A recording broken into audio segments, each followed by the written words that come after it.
Guys, good morning, good morning, good morning. Mag-almusal tayo ngayon kasi biglang halis daw. So, kailangan nating lagyan ng laman ang ating sikmura.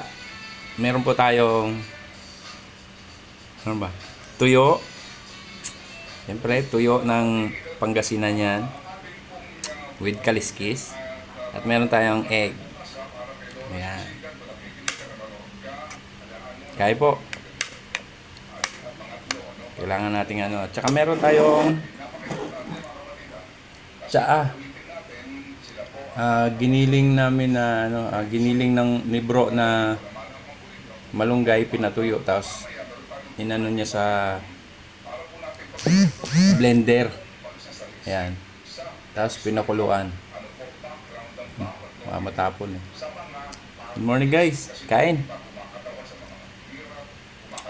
Sarap. Kain po, kain. Oh.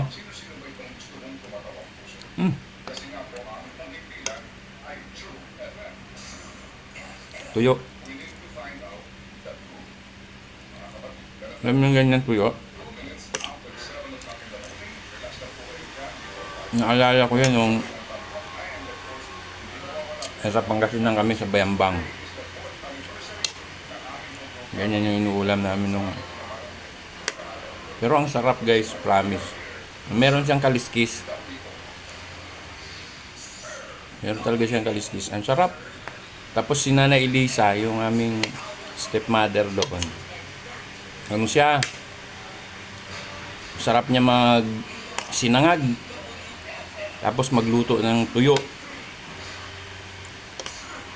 Oh, bago kami pumasok. Sipag nun. Hello po, Nanay Elisa. Nanay Elisa Soriano, kamusta ka na dyan?